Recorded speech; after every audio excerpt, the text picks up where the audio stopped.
Hello everyone, welcome to FS. तो guys, जैसा कि आप सभी को पता है कि CSIR नेट केमिस्ट्री का रिजल्ट आ चुका है और आप सभी लोग करंट टाइम में जैसा कि देख पा रहे हैं कि हमारे जो IFS के स्टूडेंट हैं इस बार काफ़ी अच्छे मार्क्स लाए हैं। और हमारे बीच में एक हमारे सोहेल श्रीवास्तव जी जुड़े हैं, जिन्होंने इस बार काफ़ी दमखम के साथ काफ़ी हिम्मत दिखाया और इस बार इन्होंने बहुत ही अच्छे मार्क्स गेन किए हैं। जैसा कि आप सभी को पता है कि जनरल का जो कट ऑफ है बहुत ऊपर गया है, फिर भी इन्होंने ALS में एक अच्छे मार्क्स लाए हैं।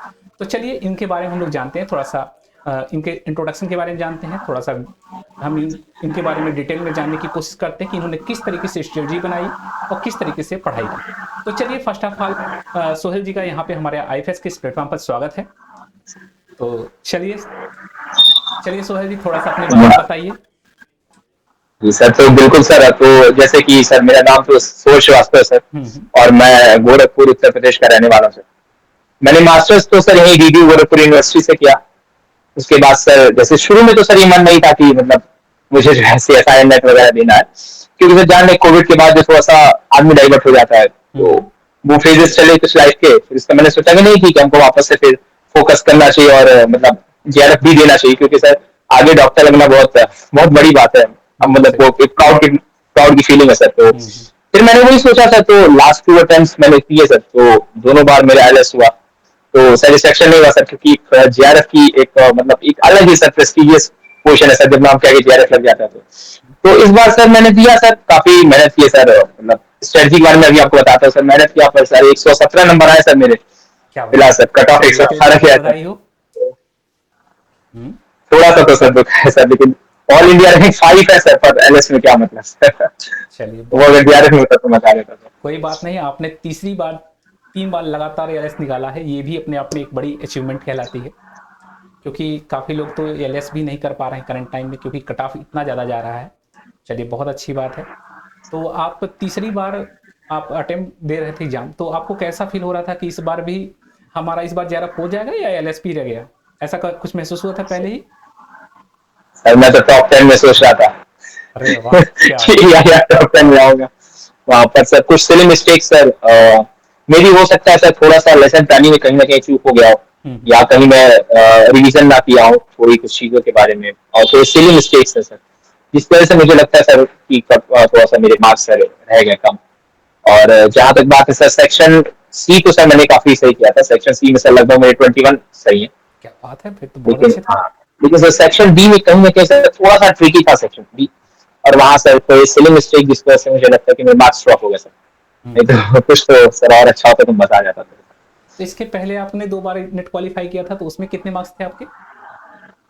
सर याद तो नहीं, पर 100 के अप्रॉक्स थे, 100 समथिंग के। मतलब यही मतलब इस बार तो मतलब मुझे लगता है 10-12 नंबर मैंने ज्यादा पाया पिछले से। वो सर देखना पड़ेगा, क्योंकि जैसे रहता है ना कि अगली बार का क्या है। मुझे लगता है 106 थे पिछले बार, 107 थे, कुछ इसी करीब थे। हाँ, इस बार तो सर चलिए, बहुत पिछले बार मतलब ऐसा नहीं था कि बॉर्डर पे मैं हूँ, इस बार थोड़ा बॉर्डर पे फंस गया। इस बार ज्यादा तकलीफ हो रहा है अंदर से? हाँ नहीं सर, तकलीफ तो हर बार उतनी होती है सर, क्योंकि पता नहीं जाता अगली बार क्या होना है। तो इस बार हालांकि हुई है बहुत ज्यादा तकलीफ से, चलिए, लेकिन फिर भी एक बड़ी अचीवमेंट है। ALS भी बहुत लोग परेशान है करंट टाइम में ALS के लिए, क्योंकि एक एलिजिबिलिटी क्राइटेरिया होता है असिस्टेंट प्रोफेसर के लिए, जो कि आपने अचीव कर लिया, बहुत अच्छी बात है। 3rd अटेम्प्ट किया है, 3 थैंक बार यू आपने सर। किया, बहुत बड़ी चीज़ है, ये मायने रखता है। तो क्योंकि जी एक सर। बार तो लोग क्वालिफाई नहीं कर पा रहे हैं, आप 3 बार क्वालिफाई कर रहे हैं उस एग्जाम को, ये मैटर जी करता सर। है। तो आप इसके पीछे आप कितना हार्ड वर्क करते थे? थोड़ा अपने दोस्तों को बताइए कि आप कितना टाइम देते थे, जो इस लगन से, इस शिद्दत से ऑल इंडिया रैंक 5 लाना भी बहुत बड़ी चीज़ है। Thank you sir. सर जहां तक बात हुई है सर, जब मैंने मास्टर सर मतलब पास आउट किया, उसके बाद सर जैसे मेरे को सर पहले तो मेरा CSIR नेट में थोड़ा इंटरेस्ट नहीं था, to be very honest sir. मैं सोचता कि मास्टर्स कर लिया हूँ, अब IIT नीट वालों को पढ़ाऊंगा, आराम से अपना बिजनेस चलेगा और आगे सुकून रहेगा सर। तो बस वही क्या क्या सर, 22 में मैंने मतलब 22 से फिर मैंने पढ़ाना शुरू कर दिया सर, JEE मेंस वालों को, JEE एडवांस वालों को। तो वहां से सफर शुरू हुआ सर। तो हुआ जैसा कि पहले 1 साल तो मैं नॉर्मल था, भाई पैसे आ रहे हैं, आराम से काम चल रहा है, लाइफ सेट है। अब मास्टर्स हो गए, अब सर आगे अब कुछ नहीं करना।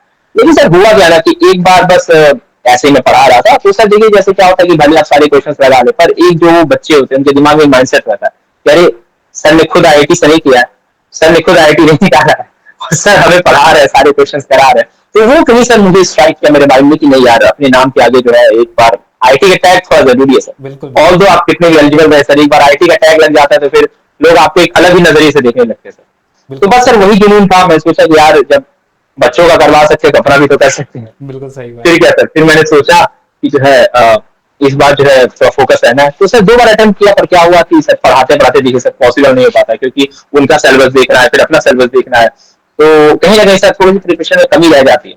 तो इस वजह से सर 2 बार जो है कुछ बढ़िया नहीं हो रहा था। तो लास्ट जब मैं सोचा कि इस बार जो पैसे को साइड में रखते हैं और अपने ऊपर थोड़ा फोकस कर देते हैं। तो चलिए पिछले 4 महीनों से मतलब 9 दिसंबर से सर मैंने जॉब अपना क्विट कर दिया, और लगातार बैठ के लाइब्रेरी में सर अपने वही 10 12 13 घंटे जितने भी पॉसिबल थे मैक्सिमम वो मैंने वहां बिताया। उसके बाद से सर जो है वो आपके सामने ही है।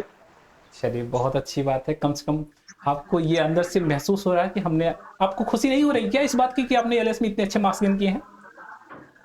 हाँ सर हो रही है सर, तो खुशी हो सकते हैं। अब तो खुश हो सकते हैं सर। तो कहीं आप सोच रहे हैं पीएचडी वगैरह ज्वाइन करने के लिए आप? हाँ सर, जैसा भी आपने उसको बताया उसके बाद तो मैं सोच रहा हूँ कि मैं इंटरव्यूज वगैरह में जाऊँ और आगे मैं देखूँ क्या हो सकता है। बिल्कुल बिल्कुल। चलिए आज मैं बहुत, फॉर्म्स को लुकआउट करूंगा, कहाँ कहाँ पे फॉर्म्स वगैरह है आपके, तो फिर आज मैं उसको देखता हूँ। चलिए बहुत अच्छी बात है। तो थोड़ा सा बताइए कि आप इन 4 महीनों में किस तरीके से स्ट्रेटजी बनाते थे, जो कि आपने सेक्शन सी में 21 क्वेश्चन अटेम्प्ट किए हैं बहुत शानदार तरीके से। थोड़ा सा बताइए किस तरीके से आप क्वेश्चन को पहचान लेते थे कि ये क्वेश्चन मेरा है, ये क्वेश्चन हमारा नहीं है। सर एक्चुअली क्या था सर कि जैसे 2 बार ऑलरेडी मतलब जब मैं पेपर दे चुका था, तो मुझे अपनी कमियों के बारे में बहुत ज्यादा पता था कि मैं कहाँ कहाँ लैग कर रहा हूँ। जैसे कि सर क्वांटम केमिस्ट्री, मुझे पता है क्वांटम केमिस्ट्री कितना परेशान किया मुझको। उसी तरीके से मुझे पता है कि कहाँ कहाँ से क्वेश्चन ज्यादा आ रहे हैं। जैसे सर मैंने इस बार ऑब्जर्व किया कि थोड़े से ऐसे टॉपिक जो लोग यूजुअली छोड़ देते हैं, जो थोड़े से थ्योरेटिकल टॉपिक है, इस बार थोड़ा वजह से ज्यादा अप्रोच था। जैसे एफ ब्लॉक हो गया, डी एफ ब्लॉक से क्वेश्चन आए हुए थे, फिर जो है आपका वो बायो बायो बायो ऑर्गेनिक्स आया हुआ था। तो वो सब सेक्शन ऐसा था जो सर मुझे उतना पसंद नहीं आता था। मैं सोचता था इतना रटना नहीं है, अपना फिजिकल केमिस्ट्री फोकस करना है, वहां से काम करना है। तो इस बार थोड़ी सी स्ट्रेटजी चेंज किया, मैंने सोचा कि ये नहीं सर, फिजिकल केमिस्ट्री के साथ साथ इनऑर्गेनिक और ऑर्गेनिक पे भी ज्यादा फोकस करना है। तो जो है कुछ मामला, जैसे हर एक पैर बराबर होंगे कुर्सी की, वो भी बैठ पाऊंगा, एक भी जो है कमजोर होगा तो फिर बैठना मुश्किल हो जाएगा। तो इस तरीके से किया सर। बाकी दिन में टेस्ट सीरीज पे सर मैंने बहुत फोकस किया। मतलब आई गेस अराउंड मैंने जो है मतलब शायद याद भी नहीं, मैंने इतने सारे टेस्ट सीरीज लगाए। मतलब लगातार 4 महीनों में मुझे लगता है कोई भी दिन ऐसा नहीं गया हो जिसे मैं एक टेस्ट या 2 टेस्ट अटेंड ना कर रहा हूँ। क्या? तो सर मुझे लगता है कि मैंने बहुत ज्यादा टेस्ट अटेंड किया सर। और टेस्ट करना सर कहीं ना कहीं इस बात में मुझे फायदा दिया कि जो मेरे मार्क्स है वो थोड़े से मतलब इस बार थोड़ा ज्यादा खिंच गए। अब बाकी तो सर थोड़ी बहुत किस्मत की भी बात होती है सर। ये तो है। 2 4 तुक्के ही लग जाते सर, मैं तो सोच रहा था। कहाँ सर मजा आ जाता। नहीं नहीं, फिर भी बहुत अच्छा आपने स्ट्रेटजी बना के रखी है, जो कि आपने बताया कि बहुत सारे टेस्ट अटेम्प्ट किया है। ये अपने आप में बहुत बड़ी चीज़ है। अगर आप रेगुलर एक टेस्ट सीरीज सॉल्व कर रहे हैं तो इसका मतलब आप कम्पिटेटिव एग्जाम के लिए प्रिपेयर कर रहे हैं अपने आप को प्रॉपर तरीके से, उस जगह उस जोन में ला रहे हैं जहाँ से आपके रास्ते हमेशा खुले रहेंगे। जरूरी नहीं कि आपका जेआरएफ नहीं हुआ तो ये कोई मैटर ही नहीं करता, क्योंकि आपने एलएस में भी ऑल इंडिया रैंक 5 अचीव किया है, मतलब ऑल इंडिया रैंक, तो अपने आप में एक बड़ी चीज़ है। तो यस सर। इस बात से ही बहुत बड़ी खुशी मिल जानी चाहिए हमें, क्योंकि हम अपने दम पे ला रहे हैं, ये सबसे बड़ी चीज़ है। चलिए बहुत अच्छी बात है। तो आप टेस्ट सीरीज वगैरह सॉल्व करते थे, इसके साथ साथ इतना मोटिवेशन आया कहाँ से आपके अंदर कि मुझे इस बार सर ये अभी 2 3 बार से आप लगातार लगे हुए हैं, हिम्मत बना करके लगे हुए हैं कि नहीं मुझे चाहिए तो चाहिए जेआरएफ, ऐसा क्या है अंदर? सर ऐसा जीआरएफ में सर, अब मैं क्या बोलूं सर, बस एक बात होती है सर, जैसे एक अंदर एक यहाँ पर आग होती है सर, वो इतना कभी जल्दी कभी जल क्यों जाती हो है रहा तो है मुझे इंसान। जेआरएफ करना ही करना है? अच्छा ये कहाँ से आया। हाँ। अरे सर 2 बार से नहीं हो रहा था, तो ऐसे ही मेरे एक सर है जो हम लोग को मतलब पढ़ाए हुए यूनिवर्सिटी में, वो हमसे मिले रास्ते में, तो बातचीत हुई। उन्होंने कहा कि सोहल हमारे यहाँ से एक बच्चा है वो ऑल इंडिया रैंक 39 लाया हुआ है, तुम कब ऐसी खुशखबरी दे रहे हो। अरे वो लाइन सर मोटिवेट करिए सर। उसके बाद तो सर लाना, सोचा तो लाना है अच्छा अच्छा। सर। क्योंकि सर से मिलने जाऊंगा तो थोड़ा सा उनके सामने भी तो मैं प्राउडली कह सकूँ, हाँ सर आप ही ने पढ़ाया और आज देखिए कुछ अच्छे नंबर आए मेरे, तो सर को भी अच्छा फील होगा, मुझे भी अच्छा फील होगा, फैमिली को अच्छा फील होगा। तो सब लोग ये सर बात है चलिए इस बहुत तरीके से। अच्छी बात है, इसी बहाने आपके जो स्टूडेंट हैं उन्हें भी अच्छा फील होगा, हमारे सर इस चीज को आज डिजर्व करके आए हैं। चलिए हाँ मुझे तो लगता है मुझसे ज्यादा वही लोग खुश हैं। नहीं, स्टूडेंट ज्यादा वो खुश तो होते हैं सर एज कम्पेयर टू। हाँ, क्योंकि वे लोग भी चाहते हैं जो हमारा आइडियल बने वो हमें उस लायक रहे कि हमें उसके उसके चीजों को हम फॉलो कर सकें लाइफ में। ऐसा होना चाहिए, ऐसा होता यस भी सर। है। बच्चे ऐसा सोचते भी हैं। चलिए बहुत अच्छी बात है। तो आपका एमएससी 2022 का है? सर 2021 लास्ट का सर, वो तो 2022 के क्योंकि रिजल्ट आते आते 2022 हो गया था सर। आपका गेट वगैरह भी उसके है? बाद गेट वगैरह भी क्वालिफाई है? सर हाँ, हाँ सर गेट है मेरा सर। गेट कब का है? पिछले साल का सर। पिछले साल कितने मार्क्स आए थे उसमें? हाँ, उसमें तो सर कुछ 30 के अक्रॉस थे सर। इस साल पेपर छूट गया सर, इस साल चलिए बहुत अच्छी बात है। इस साल पर उम्मीद ज्यादा थी, इस साल तो अप्लाई कर लिया। यानी आप 2 बार 3 बार एग्जाम क्वालिफाई करके भी पीएचडी अभी तक ज्वाइन नहीं किए? सर 2-3 बार क्वालिफाई कर इंटरव्यू पहली बार दे रहा हूँ सर, ये भी सोचिए। तो यानी आपको प्रॉपर नॉलेज नहीं था कि गेट और नेट के थ्रू पे हम चले जा सकते थे पीएचडी करने? नहीं सर, बिल्कुल था ऐसा नहीं, मतलब थोड़ा सा मतलब जैसे क्या होता है सर कि एक सर बोला सर एग्जिट होती है सर जीआरएफ की। तो सर जैसे होता है सर, वो जैसे कोई मानने पे मानता नहीं है, जैसे मेरा अंदर मन नहीं मान रहा था, मैं नहीं करना है। अब चाहे कोई समझा ले, अब करना है तो करना है। तो बस वही बात है, वो जिद हो जाती है सब, तो इंसान सुनता नहीं है। बिल्कुल सही तो वही बात, सर जिद होनी चाहिए। मैं तो चाहता हूँ कि अभी अभी एज है सर, थोड़ा सा समय दे सकते हैं। हम्म। बाकी नहीं तो सर 1 साल ले ही लेंगे सर, उसमें क्या है। वो तो है। सिर्फ ये सर। हाँ चलिए बहुत अच्छी बात है। तो थोड़ा अपने दोस्तों को बताइए वे किस तरीके से इस तरीके से स्ट्रेटजी बनाए कि उनके पार्ट सी में 21 क्वेश्चन सही हो सके। वे किस तरीके से अपने आप सर। को ढाले अपने आप को, क्योंकि काफ़ी लोग पेपर दे रहे हैं, उनके मार्क्स तो बहुत कम आ जा रहे हैं, लेस देन 100 आ रहे हैं, तो वे लोग सोच करके डीमोटिवेट हो जा रहे हैं। वे अपने आप को मोटिवेट कैसे करें? सर जैसे अगर किसी के मार्क्स कम आते तो मैं इसको एज अ नेगेटिव साइड नहीं देख रहा हूँ, मैं ये सोच रहा हूँ कि एटलीस्ट आपने इतने टॉपिक कवर कर लिए कि आप 90s और 100 के करीब हो, तो मतलब अब आप बचे हुए चीजों को ब्रश अप करो, चीजों को रिवाइज करो। सर देखिए मेरी जो स्टडी होती थी वो ये थी कि सुबह मैं लगभग 9:30-10 तक लाइब्रेरी पहुंचता था। तो 9:30-10 तक मैं लाइब्रेरी पहुंचा सर। तो 10 से मेरा जो 4 या 5 बजे तक समय होता था वो सिर्फ रिविजन का होता था। मैं सिर्फ रिवाइज करूंगा, या कोई नया टॉपिक पढ़ना तो मैं उसी दौरान पढ़ूंगा 4:30 या 4-4:30। उसके बाद मेरा एक रहता था पार्ट टेस्ट और एक रहता था फुल टेस्ट। तो इसको सर पार्ट टेस्ट में देता था, फिर उसको एनालाइज करता था अगले आधे 1 घंटे जितना जल्दी हो जाए सर। फिर उसके बाद मैं फुल टेस्ट देता था, तो मेरे ख्याल से वो टेस्ट मेरा 12 बजे तक खत्म होता था।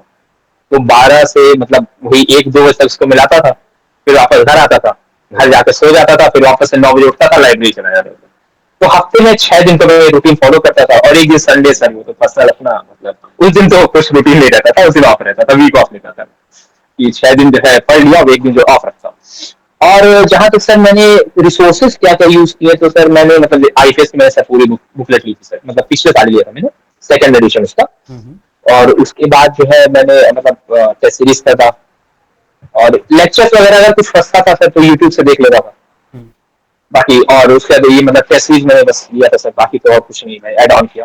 बाकी जो पुराने नोट्स थे मेरे वो सब बस इन्हीं से सर काम किया।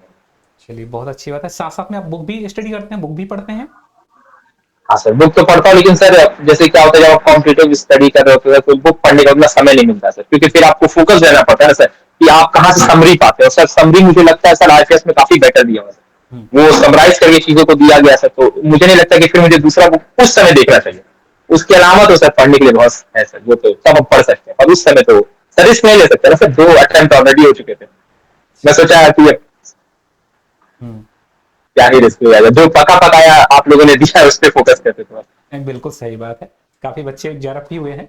चलिए फिर भी आप बहुत क्लोज हैं, मतलब 117 नंबर लाना बहुत बड़ी बात है, क्योंकि हमने देखा है कि इस समय जो ट्रेंड चल रहा है कट ऑफ कहाँ तक जाएगा आप उससे डिफाइन ही नहीं कर सकते। करंट टाइम में पढ़ने वालों की संख्या बहुत बढ़ गई है। पहले कहाँ 90 मार्क्स पे जेआरएफ हो जाता था, आज 117 पे भी जेआरएफ नहीं हो रहा है। इसका मतलब कंपटीशन बढ़ता जा रहा है, और उसी तरीके से प्रिपरेशन भी करना चाहिए। बहुत अच्छी बात है, कम से कम आपके अंदर ये जुनून तो है कि मुझे चाहिए, मतलब चाहिए, ये जुनून होना चाहिए, सबके अंदर होना चाहिए। अभी पूरा मोटिवेटेड हुआ, अभी कहीं से ऐसा नहीं लग रहा कुछ कमी है। नहीं बिल्कुल होना चाहिए, हमें चाहिए तो चाहिए, जो चीज़ चाहिए वो डिजर्व करना है, मुझे लेना है हर हाल में। बहुत अच्छी बात है। तो चलिए बहुत अच्छी बात है। तो थोड़ा अपने इस मोटिवेशन के पीछे किसका किसका हाथ है?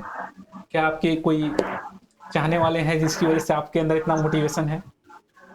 हाँ सर बिल्कुल, जैसे फैमिली हो गया, हाँ मेरे फ्रेंड्स हो गए, और कुछ बहुत करीबी दोस्त भी हैं मेरे, हाँ समझ तो गया। सबका ही हाथ है। हाँ तो उन लोगों का काफी सपोर्ट है। देखिए सर बिना सपोर्ट के काम नहीं हो सकता है, मतलब अगर घर वाले आपको, जैसे सर अगर कोई जॉब क्विट करके बैठता है, देखिए सर अब आप खुद भी जानते हो कि एक अच्छा खासा अमाउंट इंसान आता था जब वो मीन्स और एडवांस को पढ़ा रहा होता था। तो उतने अमाउंट को कट ऑफ करना, फिर फैमिली को सपोर्ट करना, आपके लव्ड वंस को आपको सपोर्ट करना कि नहीं सोहल तुम करो, हम तुम्हारे साथ हैं। तो ये सब चीजें अगर उस समय मतलब कुछ दिन तो मैं भी डिमोटिवेटेड था शुरू में कि मैं कर पाऊंगा कि नहीं कर पाऊंगा।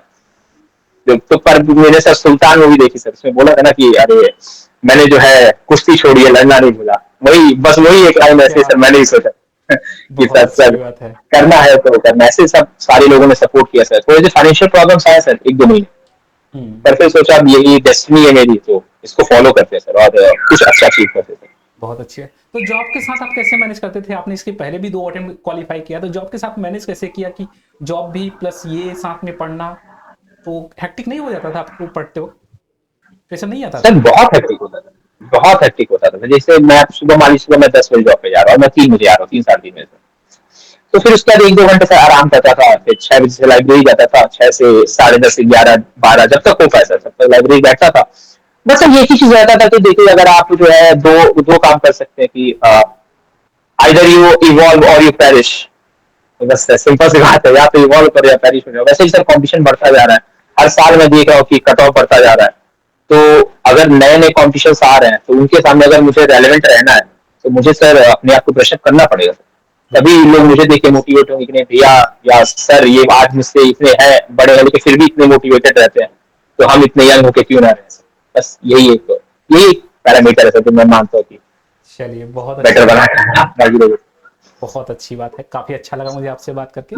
कुछ अपने दोस्तों को अपनी तरफ से ऐड ऑन करना चाहेंगे? कुछ उन्हें मोटिवेशन के फॉर्म में अपनी तरफ से कुछ ऐड करना चाहें, सजेस्ट करना चाहें कि वे किस तरीके से अपने आप को बैलेंस रखें, माइंड को शांत रखें और इस तरीके से इतना काम होते हुए भी जैसे आप जॉब के साथ भी 2-2 बार एलएस क्वालीफाई किए, फिर थर्ड अटेम्प्ट भी क्वालीफाई कर लिए। तो काफ़ी दोस्त कहते हैं कि काम बहुत रहता है, एक बार एलएस हो गया। कुछ लोग ऐसे भी हैं जिनका एलएस हो जाता है, फिर वे कहते हैं अब नहीं हो पाएगा हमसे। तो उनके लिए क्या कहना चाहेंगे? सर देखिए अपने विजन को क्लियर रखिए कि आपको करना क्या है। अगर आपको मछली की आंख पे निशाना लगाना है तो आपको सिर्फ मछली का आंख दिखना चाहिए, बाकी इधर उधर क्या स्ट्रगल है वो सब ब्लर हो जाना चाहिए सर। तो मुझे ये लगता है सर कि आप जब जॉब कर रहे हैं तो आप अर्न कर रहे हैं, तो आप बोलिए ना कि मैंने अपने 24 घंटे का अगर मैंने 6 घंटे मैंने जॉब को दे दिया है तो मेरी बॉडी जो थक रही है वो इस एज में बर्दाश्त कर सकती है। लेकिन शायद आज से 10-15 साल बाद जब आप कोई कॉम्पिटिशन नहीं निकाले होगे या जब आप स्ट्रगल कर रहे होगे तो उस समय शायद आपकी बॉडी इसको बर्दाश्त ना कर पाए। तो आपको इस बात को दिमाग में रखना है कि अभी मेरे पास सबसे ज्यादा पोटेंशियल है, तो इस समय मैं चीजों को मैक्सिमाइज करूँ। बस सर यही मैं सोचता हूँ। बाकी उन लोगों को सर डीमोटिवेट नहीं होना सर, क्योंकि ultimate sir hard work page of. बिल्कुल ऐसा नहीं है कि आप हार्ड वर्क करेंगे और आपको नहीं भी हो सकता सर कि मैंने जीआरएफ ना निकाला, पर जो नॉलेज मैंने गेन किया सर वो तो सर फिर वो ऐसा है जो मुझसे कोई चुरा नहीं सकता सर। बिल्कुल अब सही बात। बात ये है सर कि वहां पर एक दो क्वेश्चन मेरे रह गए होते सर तो मजा आ जाता बस। वो तो है। वो थोड़ा सा अब दो हो गए होते सर तो 130 के करीब होता, मैं अभी 100 बिल्कुल। उनमें तो 129 30 के करीब होता, तो फिर सर बाकी कुछ और हो जाती। तो बिल्कुल। कभी कभी सर मुझे लगता है सर कि किस्मत थोड़ा सा देख लेना चाहिए। अगर आप किस्मत है किसी के पास तो मैं सोचता भाई जी जान लगा के पढ़ाई कर लो, किस्मत से परेशान है तुम्हारा तो हो जाना है। ये तो है। साथ साथ में कुछ और डेस्टिनी भी कहलाती है, डेस्टिनी होनी चाहिए। हाँ सर मुझे लगा सर, क्योंकि मतलब एक्चुअली अगर ऐसे देखा जाए तो सीएसआई आपको बहुत सारा नंबर ऑफ क्वेश्चन देता है, कहता है डू एनी हाँ 25, वो चूज कर लो। मतलब आप ऊपर डू एनी 25, फिर भी नहीं होते सर 25। तो कुछ ना कुछ बात तो है सर, ये तो है। कितना भी पढ़ लीजिए कहीं ना कहीं तो वो लिखा नहीं फंसा आता। देते हैं। बिल्कुल सही बात है। और ऊपर से बात ये रहता है ना कि जैसे घर पे टेस्ट सीरीज दे रहे हो तो कुछ फंस जाए तो धीरे से आदमी चीट करके कॉपी किया अच्छा चाहिए होता है कर लेता है। वहां पर तो सर कुछ नहीं हो सकता, वहां पर तो यहाँ पर जो है वही आने वाला। तो कई बार क्या होता है सर कि लगता है कि हाँ ये होगा, पर अंदर से कहता है मत करो बाबू, आधा नंबर एक नंबर कटने वाला है, छोड़ दो, क्या पता वही हो जाए। हम्म। मैं वही सोच रहा था बस सर दो क्वेश्चन और मेरे सही हो गए होते या दो गलत नहीं हुए होते। हाँ जैसे सर मैं ये एड ऑन करना चाहूंगा कि आपको निगेटिव मार्किंग मिनिमाइज करना सर। हम्म। मतलब कॉन्फिडेंट रहिए, जो लगा रहे हैं वो कॉन्फिडेंट रहिए, उसमें आपको बिल्कुल ये नहीं करना है कि नहीं यार हो सकता है तुक्का मार देते हैं, हम्म। क्योंकि मुझे लगता है सर तुक्का जो मारो ना उसका उल्टा सही होता है। मैं अच्छा। ऑर्गेनिक में सर जितने तुक्का मारा हूँ मैं स्टीरियो के मतलब आज तक सबके उल्टे वाले सही है। तो मैंने बाद में कॉन्सेप्ट बना लिया था कि अगर मैं कभी तुक्का मारूंगा तो मैं उल्टा वाला लगाऊंगा, मेरा किस्मत उल्टा खराब है। हम्म। होता है, ऐसा होता है। और जैसा कि एग्जाम में बैठने के बाद 2 ऑप्शन तो एलिमिनेट करने में कोई दिक्कत नहीं होता। 2 ऑप्शन में हमेशा हम ये सोचते हाँ हैं कि मन करता है ये वाला, फिर कहेंगे नहीं, इतना आसान क्वेश्चन नहीं पूछेगा एग्जाम हमारा। नहीं सीएसआईआर ने पूछा है, मतलब कुछ उलझा के पूछा है, तो हम अपोजिट वाला मार देते हैं। और ऐसा मेरे साथ भी होता है, सबके साथ होता है। हाँ, सबके साथ होता है सर। वो बात ये होती है कि कोई ये अपनी कमजोरी बताना नहीं चाहता है, और होता तो सबके होता सबके साथ साथ है। है। अभी लोग मुझसे रिलेट करेंगे कि हाँ बंदा सही बोला। नहीं, बिल्कुल सही बात है, रियलिटी है ये। हाँ। चलिए। और सर बाकी सारे लोग जो भी मतलब प्रिपरेशन कर रहे हैं वो लोग एकदम फोकस्ड है सर कि हमको क्या करना है, और ज्यादा कुछ सोचे नहीं कि ये होना, रिजल्ट क्या होना है, रिजल्ट होगा सर वो होगा। आप मेहनत कीजिए, और मेहनत करेंगे तो सर बेटर होने के एकदम 100% चांसेस है। बिल्कुल सही बात गाने जैसे मेरा क्या हॉबी क्या है सर कि मैं थोड़ा क्रिकेट वगैरह खेलता हूँ और गाने वगैरह सुनता हूँ, जिम वगैरह जाता रहता हूँ। है। तो वो सब चीजों को ने क्या किया सर, ओवरऑल सर डोपामिन का लेवल बैलेंस रखा है सर। तो इसलिए ऐसा दुख दुख नहीं होता, डिप्रेस नहीं होता सर, तो बिल्कुल काम बिल्कुल। चलता है। चलिए, बहुत अच्छी बात है। चलिए सोहेल जी, आपसे बात करके काफी अच्छा लगा। तो अब हम इस सेशन को यहीं पे बाइंड अप करना चाहेंगे। चलिए, बिल्कुल सर, तो थैंक यू। आपसे भी बात करके बहुत अच्छा लगा सर। ये welcome to sir, you. Thank you so much sir, most मेरे को वेलकम। अपॉर्चुनिटी देने के लिए, बिल्कुल। इतने अच्छे प्लेटफॉर्म पे आने के लिए। चलिए, आपका जो फ्यूचर है ब्राइट हो, हम ऐसी मनोकामना करेंगे। चलिए, तो मिलते हैं नेक्स्ट स्टोरीज के साथ गाइज, नेक्स्ट सेशन में। आज के लिए बस इतना ही। Thank you and happy learning. Bye bye.